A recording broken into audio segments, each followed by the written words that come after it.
So, how are you doing? First of all, let me introduce myself. I'm Sanchit. I'm from India, and today we have another guest from Canada. And I don't know what is Canada like. Every guest is coming up from Canada. I don't know what is happening these days. Everyone is trying, like everyone who I'm contacting is from Canada.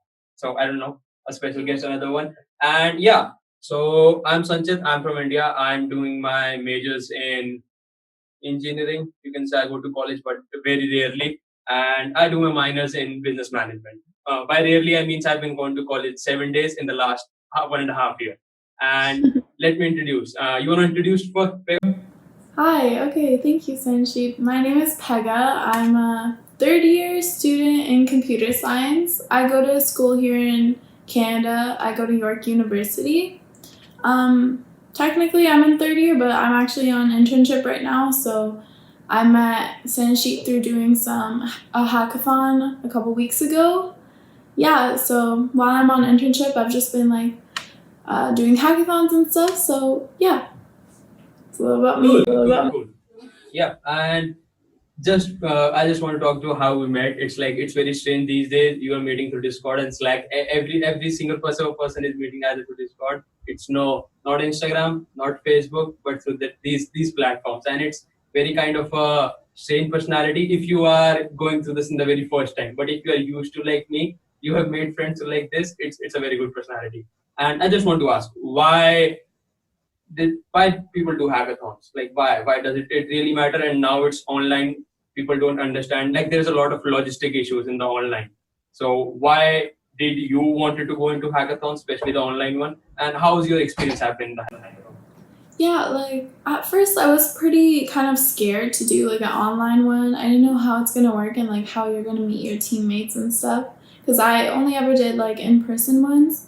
Yeah, I just found myself having like a little bit of extra free time and I really just wanted to learn more and do a couple projects. Yeah, I did hackathons before COVID, and I just started like the way I started that was because I wanted to get some like hands-on experience with like some programming and like maybe create a project with a team. Actually, my first hackathon went really well, so after that, I was like, okay, this is for me. Like I can keep doing this. This is nice.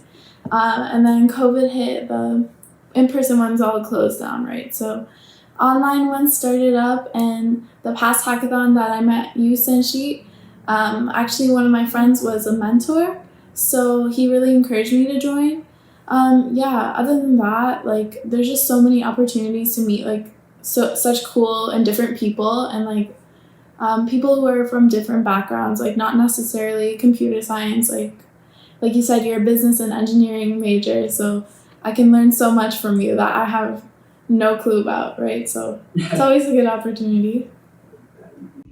That is literally like the best part. You are meeting strangers through this, and it's just about the vibe. If you vibe it, and the reason we form a team is like you messaged me, and I just introduced myself as a blockchain crypto nerd as a normal person, and you introduced me like you are into blockchain. So it's like finally someone who understands blockchain is on a team up. It's like finally I've been through many hackathons, and majority of the people don't understand what this word is, like how does this thing happen, is it like it's all speculative. They understand this, and I like finally I found someone who is into blockchain. We can talk. We can have the talk in that language that people understand in the blockchain world too. So I was Yeah. amazed by this, and yeah, we had a great hackathon. I must say we met different people. Finally, and end up winning something. It's like we did not go empty-handed. That's the best part that I do. Don't go empty-handed from any hackathon. Yeah, that's great. I actually was so excited about that one like prize, the sponsor prize we won. We won a sketch like license. That's so cool because Yep. like I've been wanting to use it. Like my 30-day trial ended like literally just now. So yeah. And yeah, when you messaged in the chat, like the Discord, like team finding, I was like, finally somebody who like is not gonna be afraid to do something. Cause I never like did a project. Well, I did one hackathon with blockchain, but I wanted to do this more like independent. Like the other one, I was kind of a learner, and this one, I was a little bit more experienced, right? So I was like, finally, yay. Yeah, and same happens with me. Like it's a task to explain to people. If you're doing a blockchain small project, they think it's very hard to implement, but it's so easy. If you get it right, I know it's a learning curve, but everything has a learning curve these days. It's just when you get that right moment at the right time and when you meet the right people, and the opportunities in endless, because it's just a emerging industry. And I think it's like a lot of things are happening this now, especially the NFTs. I love NFTs and the whole Ethereum, Bitcoin and stuff. So I just want to get your thoughts, because I have talked to people that are not into that space. They don't understand blockchain and this kind of stuff. So they have a different perspective on the NFT part, like whole NFT things. Like you can get a screenshot and this. And I just want to get your thoughts, and I'm gonna share mine. I just did a 3 hours research just on NFTs today, just to explain the non-crypto people, like how does it have value. So I want to get your thoughts first, and then I'm gonna share mine. Sure. My knowledge on NFT is very limited. But the screenshot thing, I completely understand why people would think that. Yeah, blockchain is hard to understand. It took me like, I took a whole like mini course just to understand what are they talking about? How can they own this like piece of art or this like asset? But yeah, I think it's like, this is awesome. Like it's opening a whole new world. Like just because it's something that you don't necessarily understand straight away, it doesn't mean there's potential for it to hold value, especially like in the future. Yeah, NFTs are huge, huge. Yeah, I get that part. Like just to like get the people like who thinks like screenshotting is the same thing. I just want to give a short storyline. The An Eiffel Tower, which is not in Paris, even if you make the exact copy, everything the same, it will not have value. You are losing money on that, right? So the whole NFT thing is all about the story. It's like, because Paris, like if an Eiffel Tower, the serial number is 001, which is in Paris, that has value. You make the Eiffel Tower in India, in Canada, everywhere, which is a serial number 54726754, it will have zero value. It's why we value 001, because it was in Paris, it is in Paris, it has a storyline. And that's what my thinking says me. It's all about the storyline these days. Everyone wants, like, we are emotional, like humans are emotional people, and we have to get attached to something, otherwise we don't value things. We can think of like in a very simple way, like the best food, like the favorite food that we have. Why is that favorite? Because we have some emotion attached to that. Either it was that something happened in our childhood, or we found it very fascinating, the smell and things. It's all about the story. And I think the NFT brings that to the masses. I think because people did not understand that part earlier. It's like it was something that was the mindset, something algorithm going in my mind, but they were not able to understand on the physical world. And now I think it brings a lot of potential to it. And I don't know if you understand what I'm trying to say, like the concept by the Paris example, but I think that's the best I could do. That's a great analogy. Yeah, I completely agree with you on that. It's like if you were gonna take a picture of like a famous piece of art, like the Mona Lisa, and then call it yours. Like you can't do that. Like that's not the same as owning the Mona Lisa, you know? I completely agree. That's a great way to put it. That's like all 3 hours of study. I was referring to how people, like how crypto people make analogies to the non-crypto people, and that was the best I could get. And that's like, it's like, by this people much more understand, because when you attach some like a tangible thing, when you are understanding, because Mona Lisa, people still don't get that, because art is so subjective. Like the paintings, even not about the NFTs, just a normal painting on the canvas, they were also selling for hundreds of $1 million, and people still not get that. But the Paris example, I think the Eiffel Tower, people understand in a much more broader sense way. Yeah, I'm gonna keep that example on deck whenever somebody asks me now. I know what to say. And you can refer them to me, and then I can have a podcast with them, and then I can give it another analogy. Yeah, I'm gonna send your Discord right away. Like, don't ask me, ask him. Yeah. Just want to ask, like you said you did one hackathon in which you were kind of a learning phase. Like there is like it's a learning curve. The first few hackathons you do learning. That's all you do. And if you have a beginner luck, you won the first hackathon, and you won your first hackathon, to my understanding. And I don't know why is it like, I have won my first hackathon. My friends have won their first hackathon. It's a all beginner luck, and it's an experience when you win that, and when it's like big stage, when you are winning like on a big stage, it's like feels a different. Like this is for me. Like that's the feeling what I get. And now I'm like into these deep rabbit hole where I have done like I don't know 20 to 5 hackathons. The point like right now literally the we are doing a podcast, I'm doing a hackathon. I've just told my guys like hold on, just give me an hour, I'm gonna come back to you. So I just want to get your thoughts like your first hackathon, how is has been a journey for you? Yeah, before my first hackathon, I honestly, like, I just knew HTML and CSS. Like, I just didn't know anything. It's my first semester of, like, first year. Before that, I never did any coding. So there was, like, huge imposter syndrome. I thought, like, everyone around me is a genius and I don't know anything. Like, that's literally how I felt. So going into that, I didn't really expect much, but, like, it's all about the creative process, like coming up with something really like cool, like a new idea. And we, even though we couldn't even implement the entire project, it was like something like machine learning, capture like a picture of a painting and then access a filter in VR. We all like were beginners, but yeah, it turned out like pretty cool. Like we won like some prize. But yeah, that's pretty much how it went. Like, yeah, it was a fun experience. It's a fun like and when like was it in person hackathon or was it an online hackathon? It was in person. Yeah, I traveled like an hour and a half to my friend's university in Waterloo. Yeah, it was fun because I got to like stay over with her and stuff. That part of the hackathon experience, like staying up all night, like eating those like little chocolates, those awake chocolates. If you ever do an in-person hackathon, it's really fun. Tiring but fun. Yeah. Yeah, like I don't get that because I have never been to an in-person hackathon. How strange! I have this many hackathons, but I have not done an in-person. That's like the one of the analogy and the outlier thing.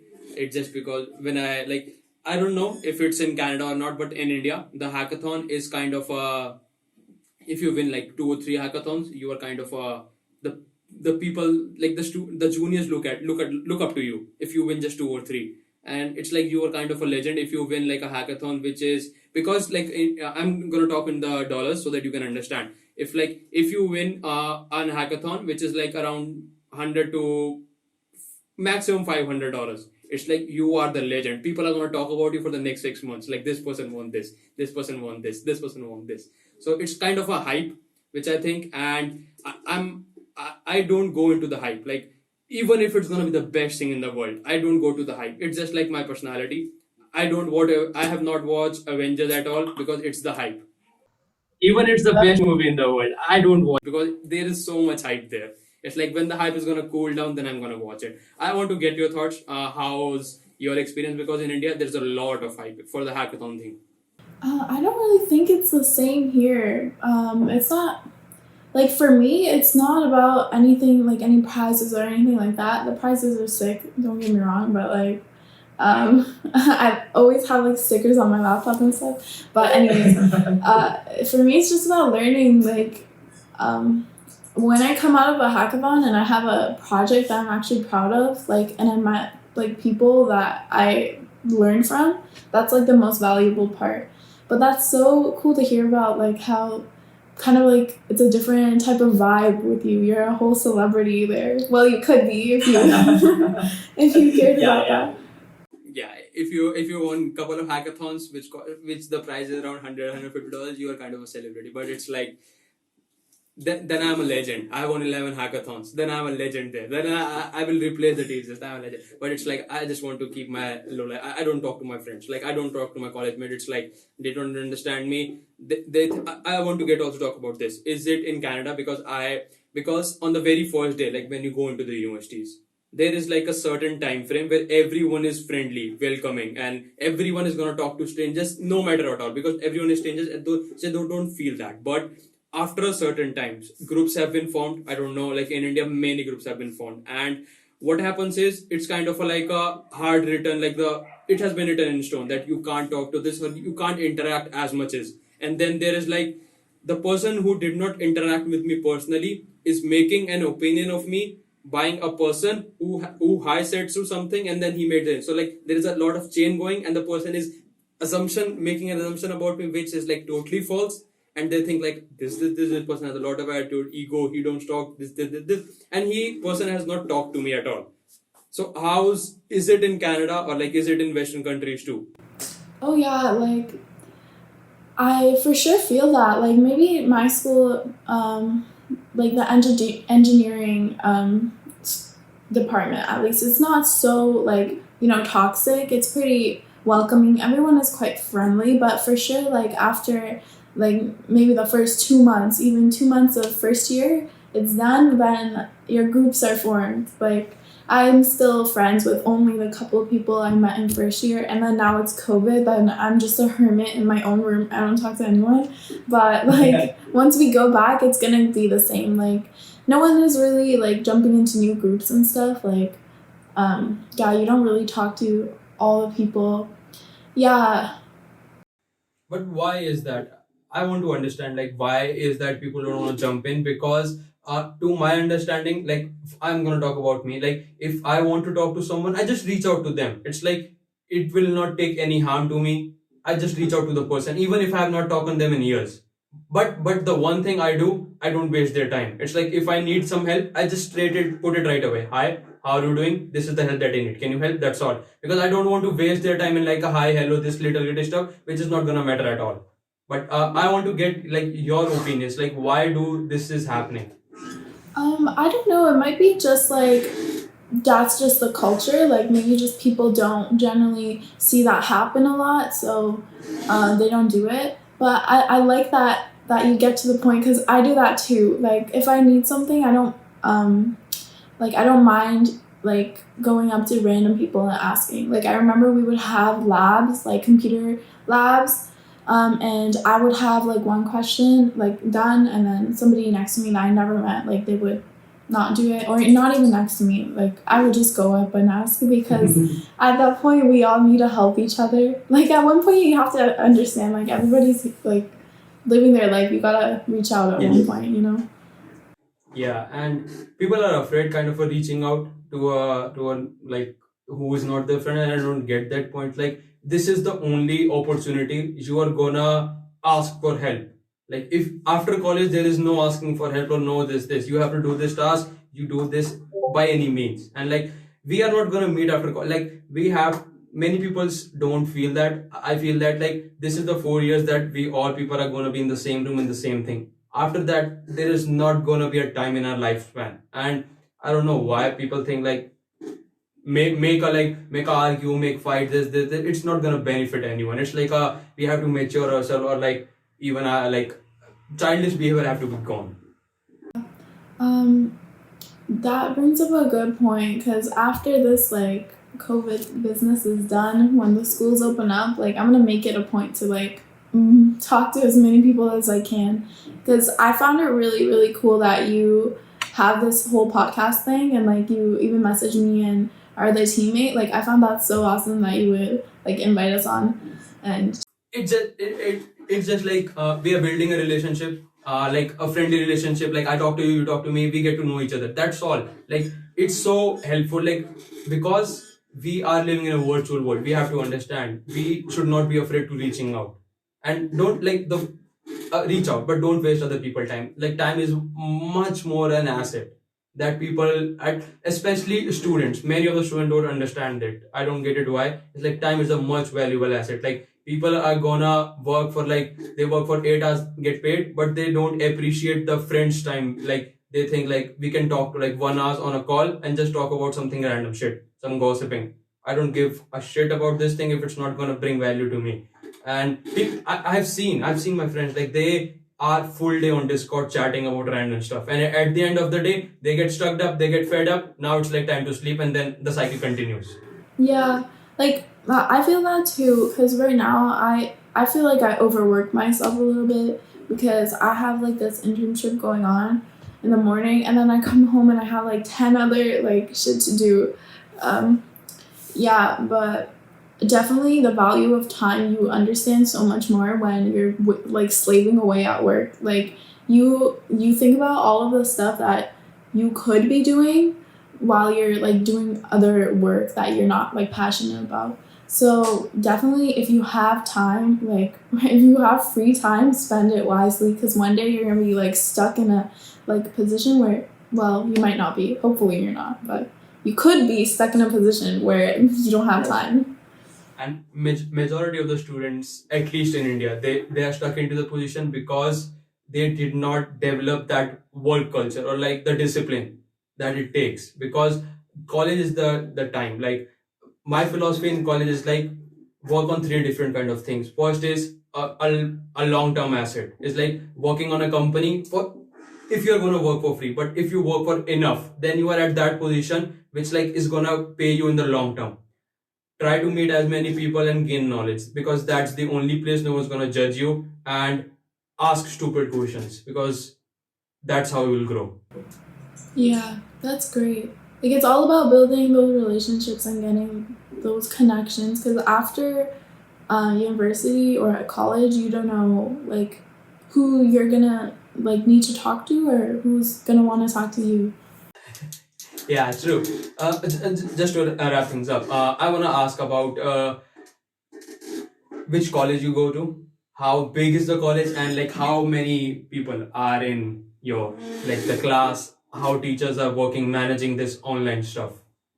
Yeah, I have like a good amount of knowledge on this and a good story for this too.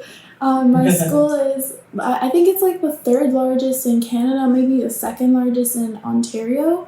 It's York University. It's about like 50 or 60, I think 50,000 students. Yeah, like it's majority, I think it's like 80% male, the general population. I just know these numbers because of like being involved in like some school clubs, and then like the engineering department in specific. I also think the number is like around 80% or 82% male. But yeah, it's a really big college or university, and it's actually like a commuter college. So that's part of the reason why, like you were saying, groups like stick together. Our school is very like you come and go. Like nobody stays on campus. Only like a few students if they live really far. Majority students are from the area around Toronto, so we all just like drive or commute to school. So it's like tough to build those like relationships similar to like other schools where there would be a res and you like hang out all day and like maybe visit them or stuff. Not a lot of like well, there could be a lot of frat parties and stuff, but I don't know. Like I don't go a lot, so I wouldn't know about that. In comparison to other schools though, not that many. And I was gonna bring something up because I know you're living in India. One of our professors is actually in like a huge scandal or like some type of tea or whatever. I actually had this professor before, and like I failed the course like really bad because he was so bad. Um, Basically, one student, an international student, he is living in India, and then he said that he doesn't have internet and can't do the midterm because of the farmers' protest. I'm not sure if this is impacting you. Is it? Is it absolutely true? It did not impact me. It impacted me for like but short time, but it had impacted people for like weeks and almost like 15 days. No internet. There is like you can't do anything. So that is happening.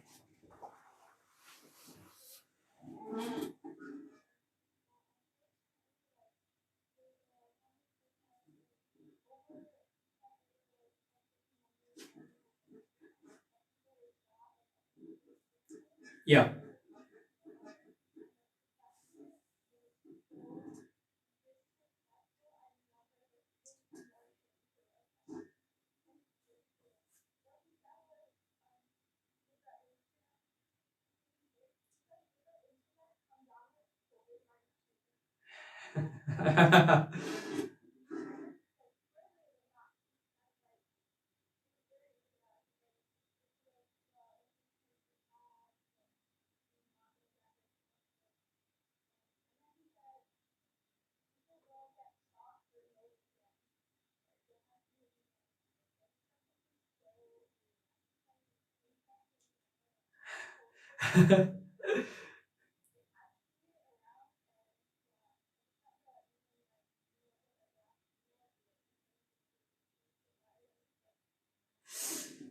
Ask him to come and join the protest. He's gonna be in a different scenario. What he said, he's gonna be like completely reversed because the situation here is fucked up, if I must say, and people don't know, like, because like the government controls the internet, even we agree or not, they can shut down everything. They have so much power. That's why I love the blockchain crypto stuff. But the government did this thing, and there have been people dying from this, and it's just not like, this is not a small amount. The government like put so much effort to like reluctant the farmers protest, and it was something that many celebrities even tweet about, like I think Rihanna tweeted about something. And so people have to understand, like, India, the place that was happening, it's kind of a, like a critical situation, and people think like we are faking it. But if you really go into the deep, like no one is gonna make an excuse like this amount of people get shot. Like we have to understand, like this is, if it's not real, then you are a great storyteller, I must say. If this is not real, then you are a great storyteller. You should move into a different field. But this is what really happened, and I fully say like this is so sad. This is happening in India at this time because we have so much to think about. Like we have COVID going on, the first of thing, and we are a big population. Like we're a fucking 1.4 billion population, and instead of thinking about the vaccine, we are doing this stuff. We are allocating resources to this. I just do not support this thing. Like what is happening? Like are the government out of their mind? And then the government that the government is trying to pass a bill in which they're trying to ban crypto, and if anyone has crypto, they are the criminals. Like I don't get this shit. Like why? It's so insane to hear about it, and it's really like reminds like Canadians like us of our privilege right now because we don't have to go through this. And hearing this professor just say these things, it was so upsetting. Like I can imagine the international student who had to like get this email, and bro, the way he worded it was so bad. He was like, I don't know. I don't even remember what he said, but I'm sure if you Google it, it'll come up.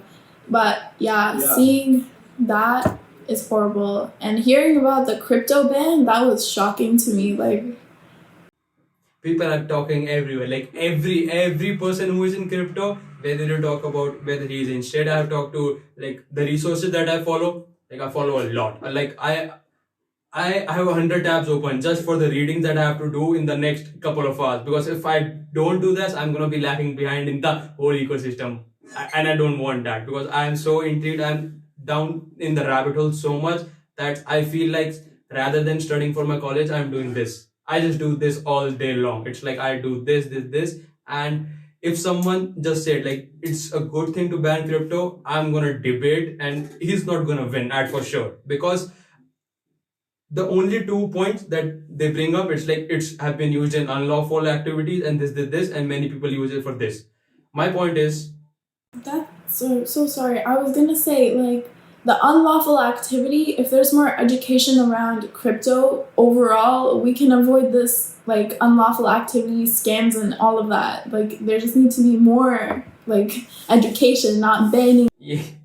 yes, that like bring some regulations. Like bring some regulation. I understand that. Like Indian government tried to ban in 2018, they did so, and the ban has been released. Like we have, you can imagine in 2020 Jan, the ban was uplifted. So we have just used crypto like almost for 12 to 13 months. That's all we are using for. Like that's the amount of exposure that we have. And when we compare to the people in states in Canada or even in UK, Europe, and we are lagging behind in the whole ecosystem because we don't have the opportunity to use this. And now it's like you're trying to ban all this. Like every cryptocurrency, Indian companies, like I don't know if you know about the Matic, the now called Polygon, the companies from India. So like if you can ban this, like Matic is a big chain network that many not even like companies in India, many other blockchain companies are also using. Like many NFT marketplaces are using to like scale, like to bring the scaling solution, the E2 solution to it, and they are doing this. They don't understand this,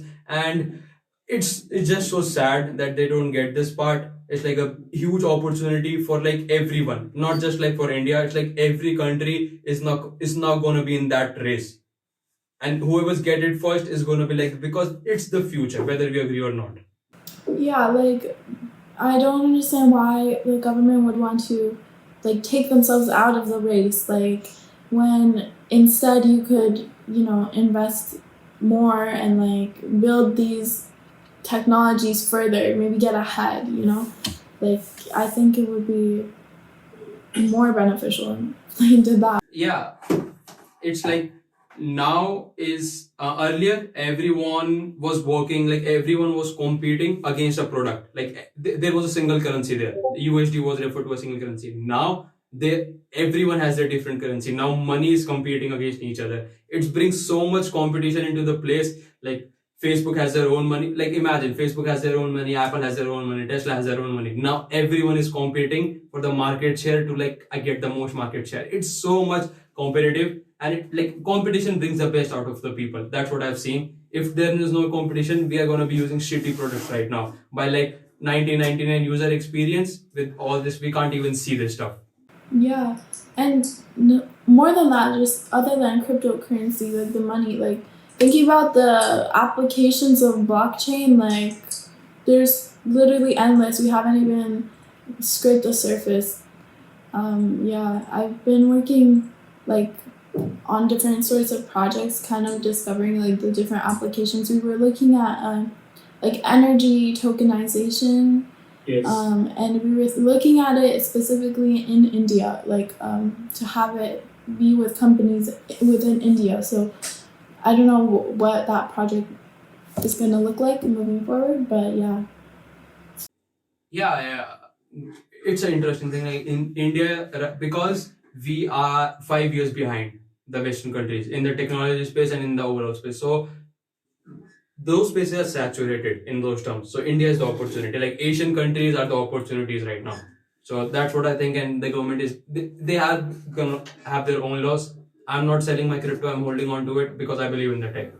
And I want to ask, like, which you have been into crypto, which resources do you often read or get your information? Because it's like a hard space to be in, because there are so many resources, so many to refer through. You can't get through all. Which are the best resources you refer to?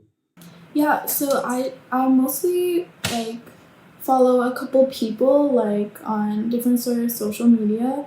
I can't remember their names so like right now, but they like give pretty good updates. Like I could definitely do my own research on like a bunch of crypto news apps and stuff, but I invest like long term, so I'm just gonna be holding like a couple of coins that I think could go up in a few years and stuff. Yeah. Other than that, like once I am done with my internship, I plan on like dedicating time, because genuinely it takes time. Like you have to understand like how the market works, and I don't have a minute in my day to spare like that to like genuinely, like you're saying, you're not doing school right now. Like you're pretty much doing this full time. Yep. I've seen like since Jan 2020, I've attended 7 lectures at all. And those Jan, Feb, and March, they were physical. I did not attend them because I don't want to. They are not going to teach me anything that I don't know, that I can't get on the internet. And earlier in those days, like learning from internet was a taboo. Like you are learning from internet, you might get wrong sources. But now it's like everyone is learning, so no one's gonna talk shit to me. And like I just submit my projects on time, and that's all the teachers want. They can't like do shit. Like what they're gonna do? Refer me? They have to pass at one time. And now the best thing is like the university also says that because of everything is online, the attendance doesn't matter, which like is a huge advantage for me. I don't attend any class at all, like any.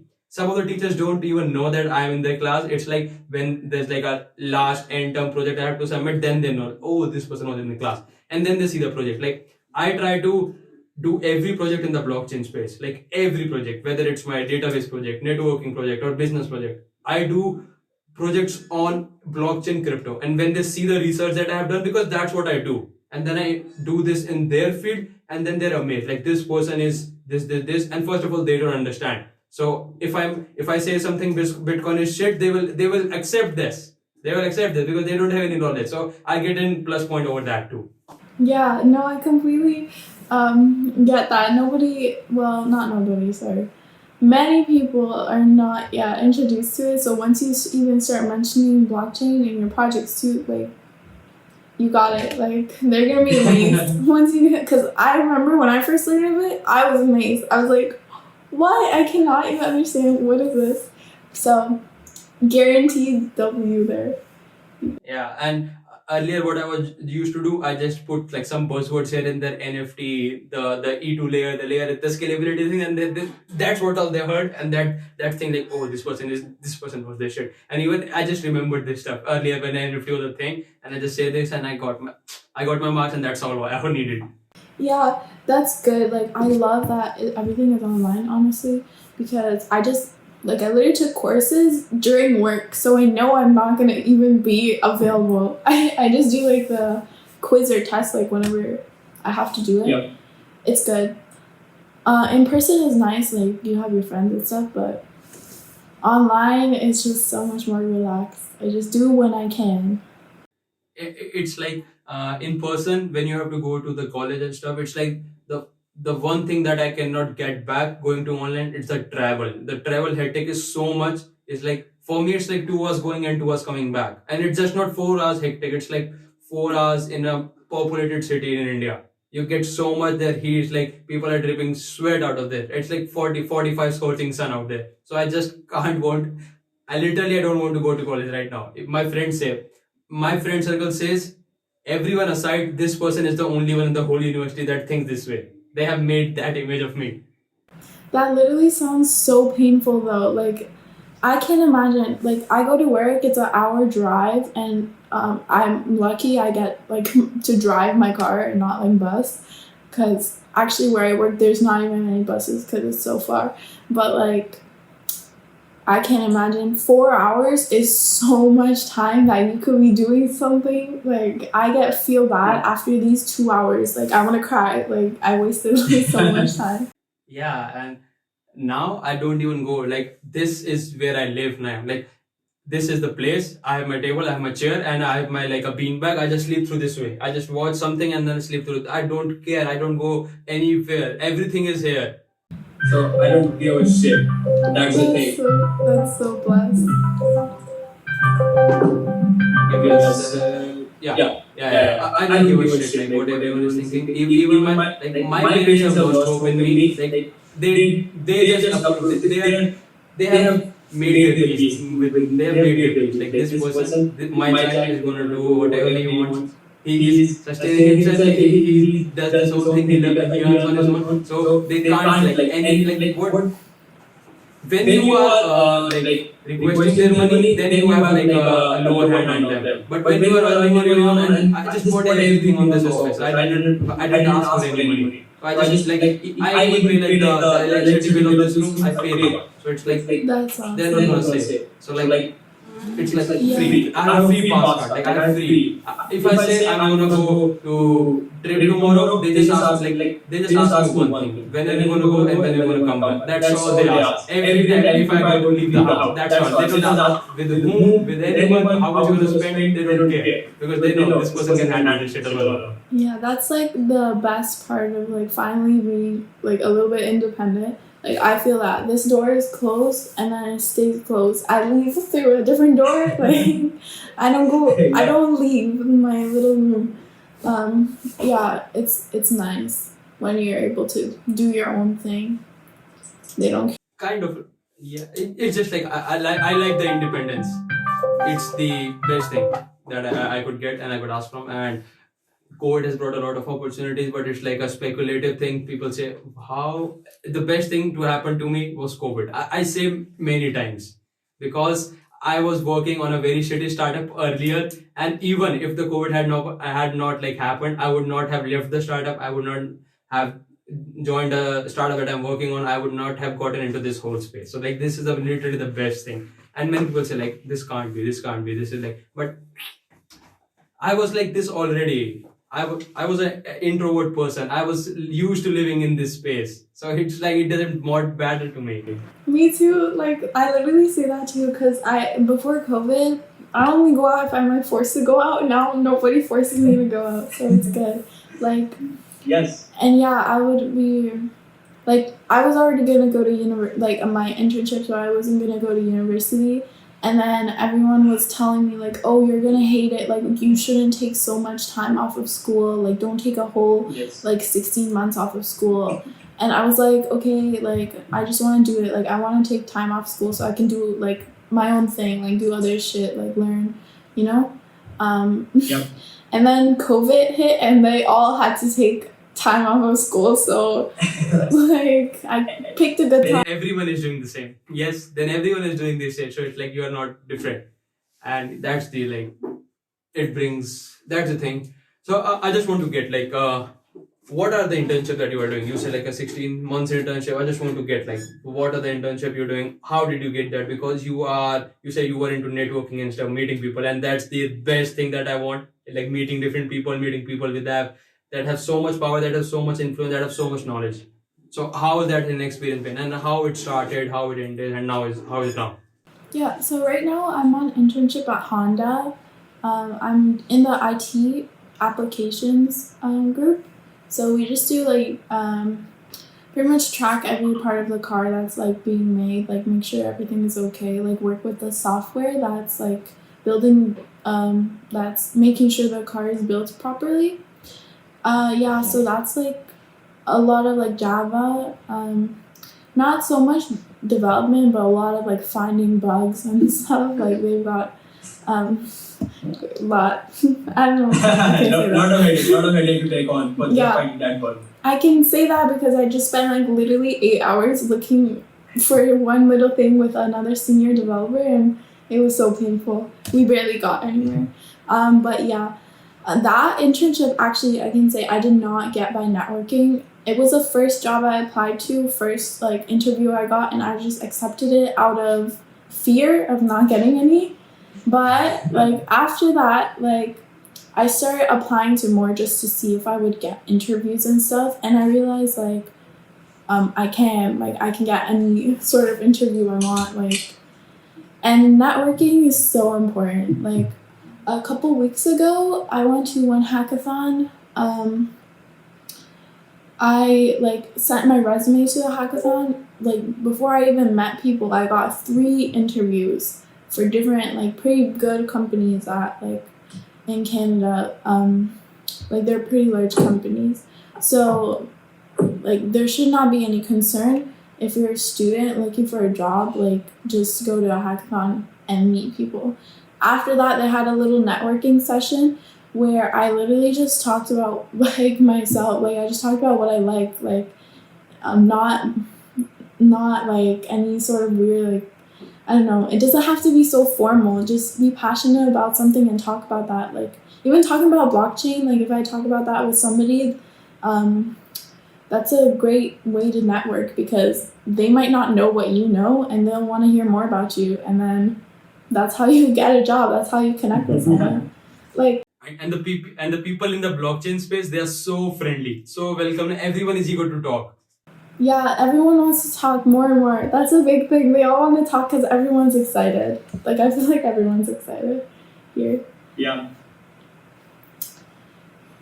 Yeah, networking is super important. I met like people that I want to work with in my next internship through networking because I was just telling like some like worker at a company, not even like recruiter. I was telling her that I really like doing front end development. Like I like this stuff, and then she let me speak to the partner of the company. Like that's big.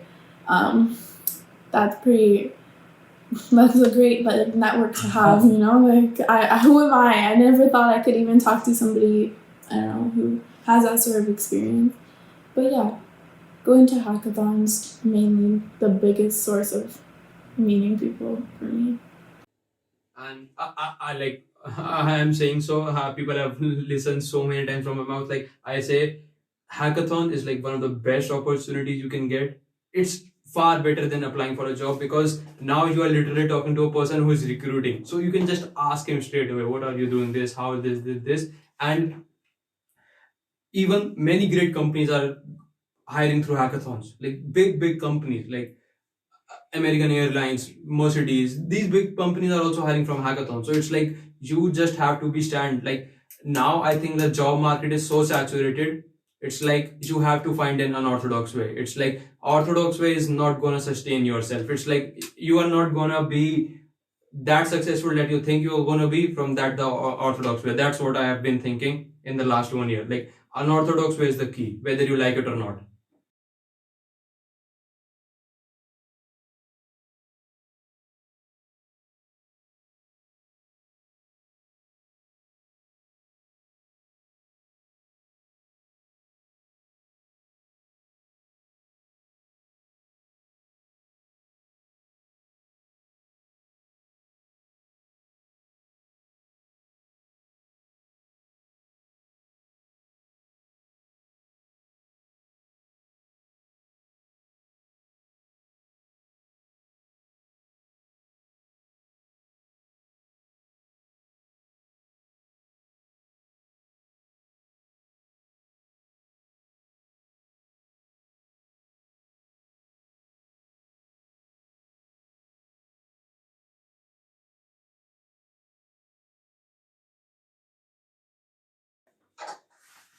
I have also talked to like many people that are following like the unorthodox way, what I call it, and they always say one thing. Anyone say this?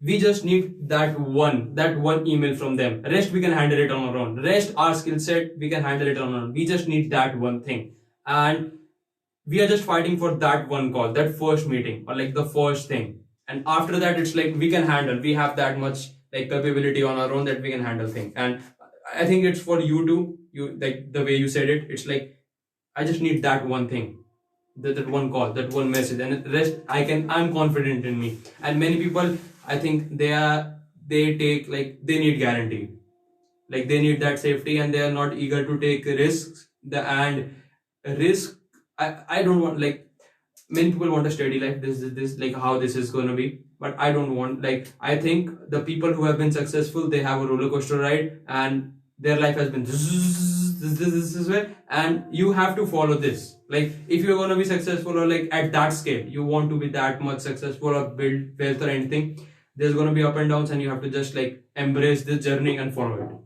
Yeah, for sure. Like I'm working right now, but it's not my goal to be working like this, like 8 hours a day, you know. I think the only way you're gonna get out of that is to like take these sort of risks. I'm only talking about working and like getting a job and stuff because I think it's like the only way I'm gonna get money to like fund my other investments or you know like other sorts of like things I want to pursue.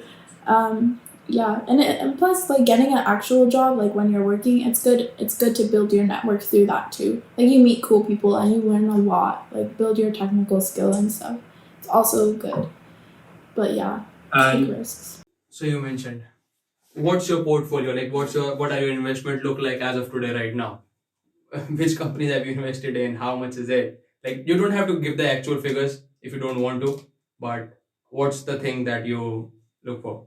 So I only started investing in crypto very very recently. Must have been February. Yeah, that was like a month ago or so. Because I did a hackathon that had to do with blockchain. Yeah, that was Hedera, so I invested in HBAR. That's most of my portfolio. Before that, maybe in like October, I invested um, a good amount in Bitcoin and Ethereum, just because I just wanted to get an eye saw potential future, you know. And also, it doesn't hurt to just own the coin, like not so much for like potential like investment growing and stuff, but like owning the coin is good, like in case it will ever be of use, you know, like the number of coins you have might be valuable in the future, more so than the dollar value, you know. So I just wanted to own some. True. And do you, other than crypto, do you invest in normal stock bonds or like any saving stuff?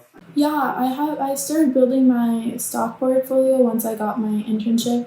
It's pretty like new to me because nobody around me ever talked about that stuff. Like my parents, they don't talk about that stuff to me, and my friends like they don't even work. Like they're just doing school and they don't do stocks. So it was new to me. I just invested in like maybe like at least $500 a month, and then I started doing I started doing more and more like once I learned more. But yeah, I always want to make like you know knowledgeable investments, not like jump into things. So I try to invest in like ETFs and long-term stocks that I believe in. Yeah, that's how it's going so far. I stopped investing in stocks now because I want to get into the crypto space more. If I invested all that I invested in stocks into crypto, I would be good right now. Yep. That's what I did. I liquidated all of my stock investment. Like my stock investment, I liquidated 80% of it and I moved into crypto. And that again, multiple returns, which I would not get in that amount of, because crypto is so volatile. That's the best part. Like I get it, it's gonna be like scary when it drops, but that's the part. If you just hold in, you just hodl. You just have to hodl and then let it pass by.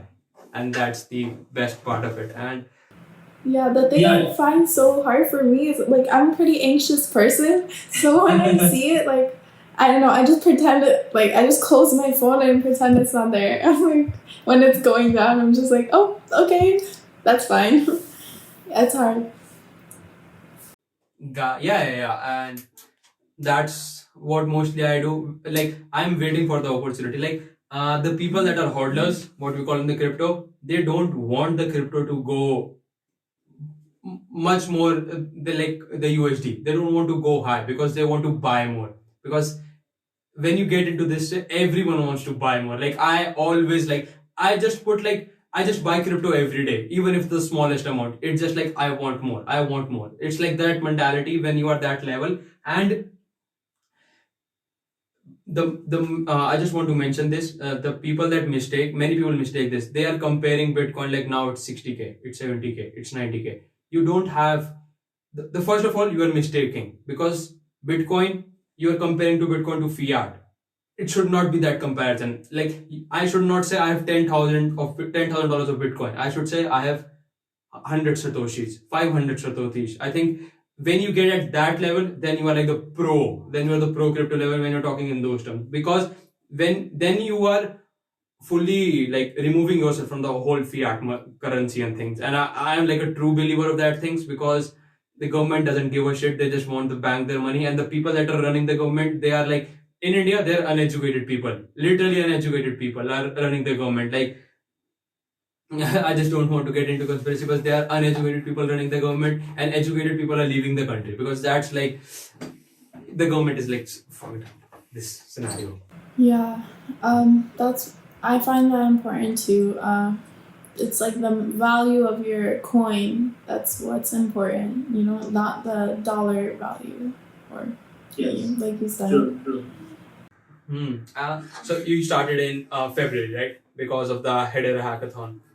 Yeah, So I saw that. Sorry, I saw that the Hedera hackathon. Like, I learned a lot about the blockchain, so that's how I started. Continue. So that was like the first early days of your learning curve, right? Actually, I learned about blockchain earlier. I just never invested until February.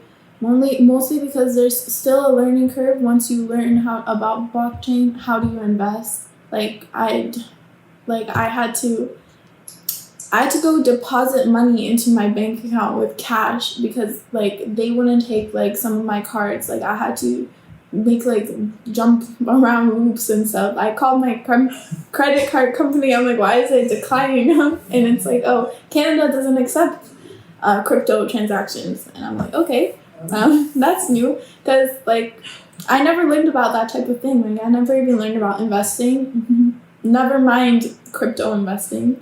There's definitely a learning curve and an information gap.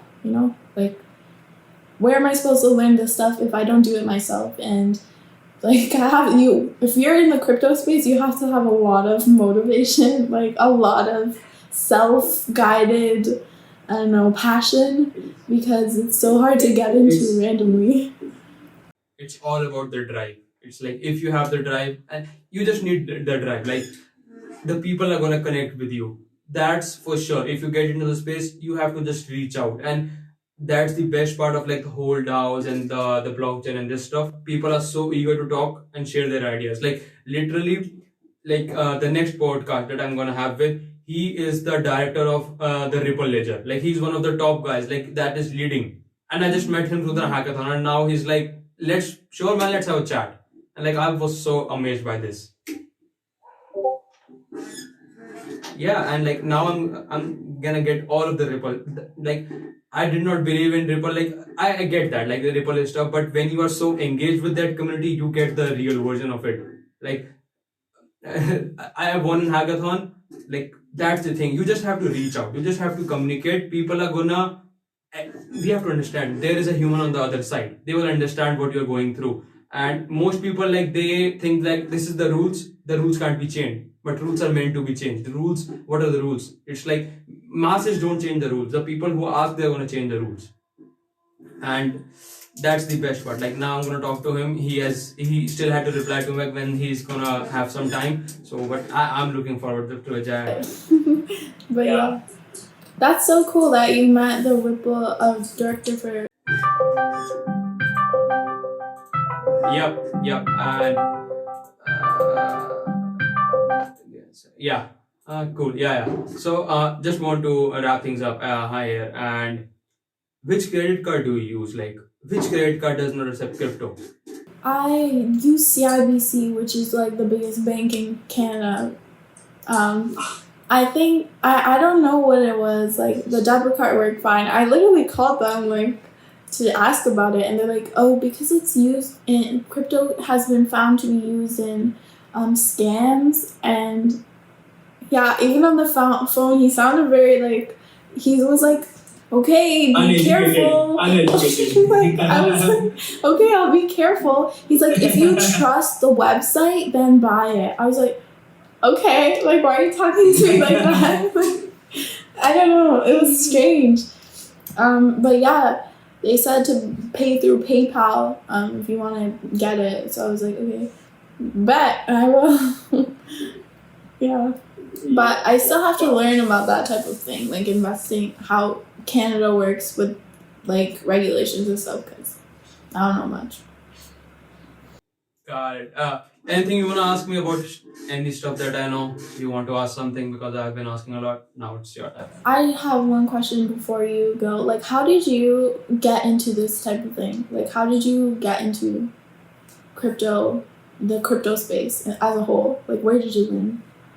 So there is a saying in the whole crypto: you come for the money and then you stay it always. Like you stay forever. It's like I did not come for money. The why I come from, because the place that I work for, they are the founders like so crypto focused. Like he just loves crypto and he was sharing like we are gonna implement this stuff. We are gonna we were implementing NFT when it was such a thing. We were implementing NFT in last August, and NFT was a thing in like late September, early November kind of a thing. So we were implementing that way before. So I was reading through this. So he is so helpful. Like he shared all of the resources. Like watch this, watch this, watch this, watch this. Now read this. You get the knowledge. And then I started going through this. The major I can say the point where I go through this, my first hackathon. It was a blockchain hackathon. And people are gonna talk about blockchain. That is gonna be. It was a month-long hackathon, so it was I don't know what I was going into. A month-long hackathon, it takes a lot of stress, a lot of time, and it's like it just takes a lot of worth of your time. And it was a blockchain hackathon, so just like me, what I always do, I talk to mentors. I love talking mentors. It's like that's the best thing I do in the hackathon. I just love to talk to mentors, and I talk to a mentor, and he. That's the coincidence. That's the coincidence part come in. The project that I was working on, he asked me, if you want to scale this up, just point out to me. I will set a talk with the Germany healthcare embassy and stuff. Like he was referring to this within just one conversation. And I was like, fuck it, I'm going to do this. So like connections, and he's like a big person in Germany. He is like one of the top 5 startups. He has his top 5 startups in the Germany thing, and that's how it all started. And the another thing that got into me is like why I made the whole crypto account. because the payment was gonna be paid in crypto, or otherwise I would get the Apple gift card, and Apple gift card doesn't work in India. So that's the only choice. Like I have to get that in crypto. It's like I asked them, like, can you give me in crypto, please? Like that's worth it to me. Apple gift card not worth it. So I get into crypto. So I can say I was getting paid in crypto when it was a thing. And that's like I just love to say this. Is like I'm feeling so proud of that thing. And it's not like the first hackathon. It's like beginner's luck. I don't know how beginner's luck happens. Like many people that I've known, even you won your first hackathon, and my first hackathon was big. Like it was 3,000 euros that I won. Oh, wow, that's a lot. Yeah. So for a hackathon. Yeah, you can imagine for a hack, even for a 1 month, that's like some money. That's some money to be there. That has been like that I got into, and when the money came into the bank account, I screenshot it right away, because that moment I could not just like left it that way. I remember it was like around 7:30 in the evening. The money came in through. I was like, fuck it. That's a great story. It's so much money. Yeah. And then it's all started, and then I talk to my, like, the issue with this, like me getting in crypto is like not many friends are in crypto, like not many college friends are in crypto. So that's why I said fuck it. I was like, if you ask any of my college mate, they will say Sanchit is a person who has a lot of ego, lot of attitude. He doesn't ask or he doesn't say this to me. But I didn't give a shit, because they're just talking about me all the time. I love this. People are talking about me and I don't know this. I love this thing. It's like I'm a legend. You don't have enough topic on your mind that you're talking about me. Is like, is it that worth it is to talk about me? And that's how it all happened. And then the amazing thing is now I have promoted crypto at very least. My sister, who is 13 years old, she owns Bitcoin. That's the place that I'm so deep into this. My parents have Bitcoin. My sister, who is 13 years old, she has Bitcoin. And when you see the money growing, it's like, man, this money is gonna big something. And that's how it all started. And now it's like my portfolio, I don't know, it was like 300-400% as at all-time high. And I was like, now I can't lose this money. Earlier it was like, fuck you money, I don't care if I'm gonna lose it. But now it's at this point that I don't want to lose this much amount of money. Yeah, that's an amazing story. That's cool. It's cool to hear. Yeah, especially congrats on the prize for your first hackathon. Good job. Yeah. Now it's like every week I get a mail like, this is your shipment is gonna be delivered through this, and I'm thinking like, what is this shipment? Which hackathon was, like, now I'm into so much hackathons, I have to think like 5 minutes, like which hackathon was it? Like I'm at that stage. I'm so like I don't even know which prize I'm getting into. That's awesome. I hope I get some time to do some hackathons like that. Sounds like a lot of fun actually. I would recommend, like, even if you don't win, but I want people to win, but even if you don't win, the experience is like far more than anything. But you have to talk to people. That's the thing. You can't be just sitting alone and like doing your thing. If you don't talk to people, it's like, if you talk to people, then it's gonna be a big thing. You will meet great friends, like just through the hackathon that we did. If you did not reach out to me, we would not have never met in our lifetime. For sure. It's crazy because you're all the way across the world too. Like I would never have met you. It's crazy. And that's the thing. And so that's how it all started. And now I don't give a shit. Whoever thinks of me, whoever says something to me, I don't give a shit. Talk about me. Good for you. Yeah, and I don't want them anything. Like, first of all, I don't need anything. Like, my parents don't say to me, so who are you who's gonna say to me to hurt me? Like, I've done so bad shit that you can't hurt me now these days. Yep. Anything else? This is how I all started in my Bitcoin journey. No, I guess that's it. Because you gotta get back to your hackathon, right? Yeah. No. But if you want to talk, I can talk. It's like they have paused. If you have time, we can chat it. Otherwise, we can wrap it up in another 5-10 minutes. I got time. Maybe just one more question. I'm just curious. What was your project for that first hackathon? Or any of them? What was your coolest project? That's what I want to know. Like that you think is the coolest. So what is my coolest project? I don't know if you can see. You can see this certificate. This is the 3,000 euros a certificate. All of my big winnings. Like this wall is full of certificates and stuff. So my biggest the project that I'm proud of. I'm proud of this thing, but because it's like my first hackathon, and when I look at back it, like I got cringe because the product that I made, it kind of did not make sense at all. But I won somehow. So, but the project that recently I'm proud of is the NFT marketplace that I made previous the Delta hackathon. The hackathon that we went, we made through that within like we had like 18 hours of time. We had 18 terms, and that's how I met the Ripple guys. And the why I am so proud of is like we there are 4 people and there were 3 time zones. There were PST, there were IST, and there were China's time zone. And we were like, fuck it, we want to make this. So that was like amazing journey. I have people that like 4 people in 4 different time zones, but that was like we were always on a Zoom call. That was like, and those students were like those my friends. Like I've talked with them, I've done podcast with them. They were from USC, and I get to know a lot about USC and especially about China because one of them was typically in Wuhan. So, and it was a great experience talking to him from like a perspective of a person who is living there, because any information that comes out of China is misinformed. So that's why like get to the source. Wow. That's so cool that you met people from all over. You know what? Because I mostly, like, you're the furthest I've met, like, in my hackathons. A couple I just did with my friends, like, so they were here. And then the last one I did online was you guys. Actually, I did meet some pretty cool people. Like, I met a couple people who work in a blockchain company in UK. That's the coolest one I did. I learned that was the one I when I want to ask about this. Like, can you explain like the UK one? What are you volunteering? How did you get it? What is it? Yeah.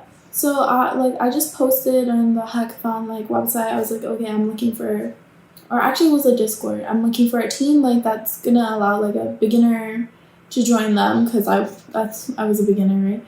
And I just did their UI designs, and what we did was like a fine art tokenization. And we also did a vaccine passport. So it was a project like for related to COVID-19. So yeah, you can store your vaccination record in the blockchain, the Hedera, on the Hedera network. So yeah, that was really interesting. And then since then, I've been working with them to come up with like different sorts of really cool projects, like some crypto like games. And now I'm gonna be working on an Avalanche hackathon. I think we'll see though. I'm gonna get in a call later to figure that out. So yeah, got it. That's that. Cool. That's cool. Like that's the best part of this community is like everyone is so eager to talk, and I say it multiple times. Like you just have to reach out. Yeah. Just 5 minutes, and I'm gonna wrap this up. So I want to ask about the finances. How much is it for a university student, your university especially? How much it is to actually, because prices are high, if I must say, very high. So how much it cost? Because tuition fees and there's like living expenses. So how much is like? Give me a rough estimate. Yeah, so I live at home, so living expenses is not a problem for me. I pay for gas, that's a problem for me. And like the car payments. So with that and tuition, I haven't taken a full course load. Like every semester I just take like 4 courses. Like usually people take much more, but I can't take it. Like I need like time to do my courses. So 7 to 8K per year for a regular student. I think taking full course load. I think each course is like $700. It's absurd in my opinion. Never mind international students. My friend, he's paying $30,000 a year. He's gonna be paying $90K by the end of this like school. Like it's insane. Like I can't even imagine. Insane. That's crazy. It's not right, especially with the quality of education. Like if it was better, even then it shouldn't be worth so much. We're just paying for grades. We're not paying for getting taught at this point. I don't know. That's the thing. And it's so like you said, like even for a normal person, like 7 8K, it accumulates, like it's like almost 30K for the whole 4 years, right? Yeah. You wanna guess what's my college cost me? How much? Give a guess. It's you're gonna be shocked. Is it low or high? Is it lower? It's very low. It's very low. Give me a lower end of the best you can give. Give me a guess. Okay, 10K. No, lower. How much? Okay. I just wanted to like feel better about myself. That's why I said 10K. Okay, 5K. I don't know. Then I will not say then it's so low, like because of the currency conversion, it's like $500 for my whole $500 for your entire, but it is like converted, right? So, yeah, but still, that's so much of a difference. That makes me wonder, like, why would like somebody who lives in India want to get their education in Canada? Like, I understand the quality, but like, would it be worth it in the end? Do you think? I don't know. It's all about society, and you get the bragging rights. If I'm gonna be honest. Okay, that's valid. Yeah. Okay, I can see where that comes from. Yeah, and it's not like it's all about the bragging rights. For me, especially if someone says this, like I'm not talking about the Ivy League, Harvard and Stanford, and this I get that because it's so hard to get in. Because I applied for, like, I have my dream college, which is Brown, but the fees was so high. It's like I'm not taking that much amount of student debt at this much age. Yeah, it's not worth it, especially like it's not worth it at all. I don't think so. Yeah, so I choose the cheapest that I could get because I from the start I knew, like, I'm not gonna go to college. I'm not gonna learn from college. And then COVID just like put a stamp on it, like this is the thing that you were made. Like this is the race. This is the path that you have to go through. You're always wanting this, and now you have the opportunity. So it was like it's a blessing in disguise for me. That's awesome. Yeah, and how much on a regular basis does it cost for you as a student? Well, right now the government pays like loans, so I don't pay.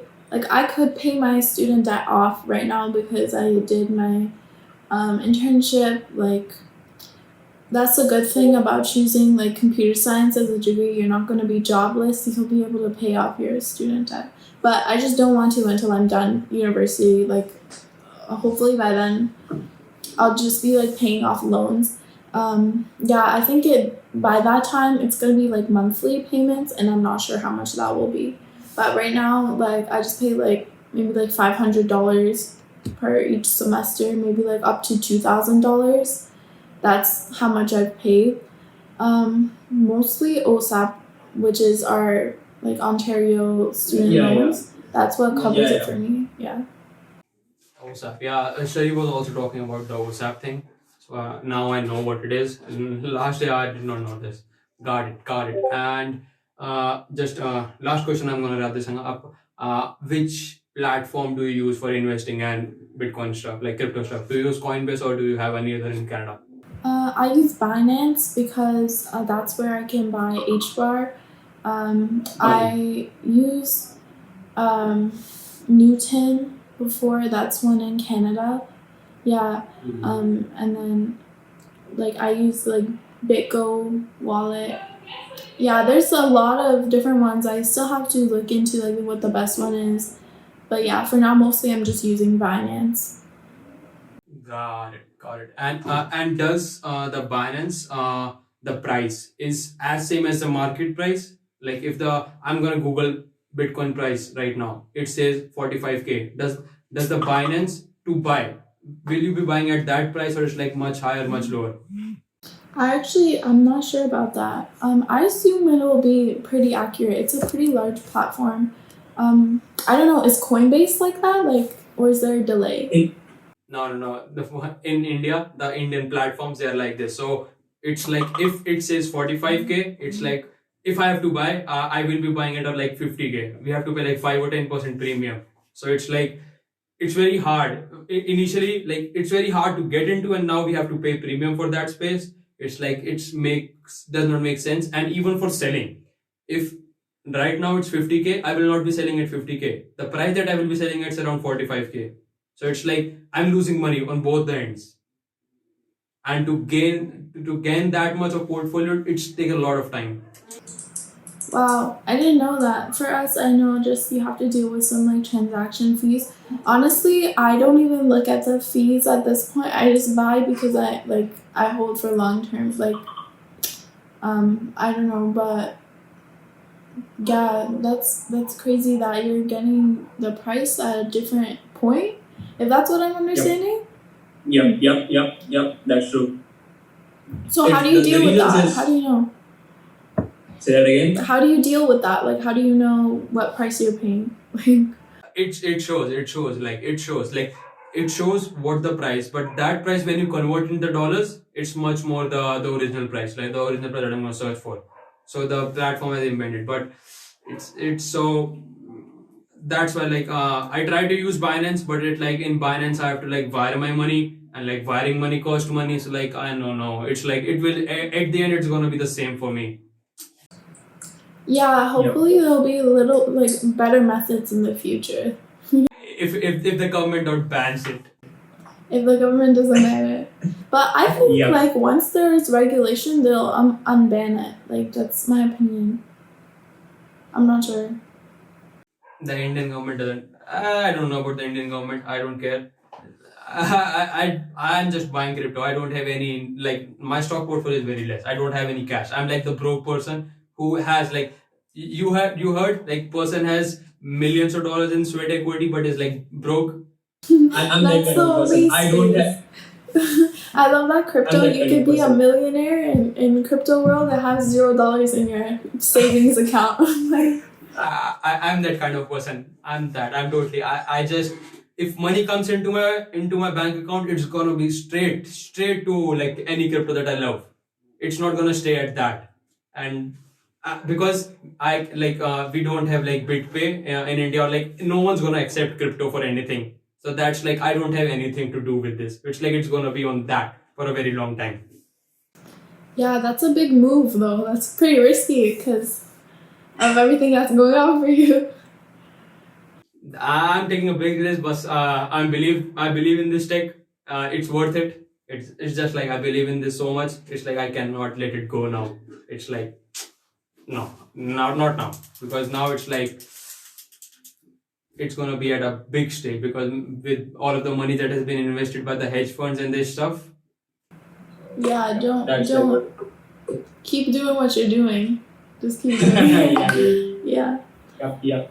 I'm gonna end this. The last question that I ask everyone: GME or AMC? GME or AMC? Oh, I didn't even buy either. I guess if I could go back in time and put my entire life savings into either GME or AMC, I'm putting it in GME. But I think there could be potential for AMC if like Netflix or something buys it. I don't know. Don't trust me. I'm not financial. This is not financial advice. It's like we don't know what we're talking about. We are stupid people just talking. Yeah, just take it with a grain of salt. Everything I've ever said. Yeah. Cool. Thanks for coming. Really appreciate your time, and hope we can do this again when you have any time soon. Yeah, I'd love to. Thanks for having me on. This was a lot of fun.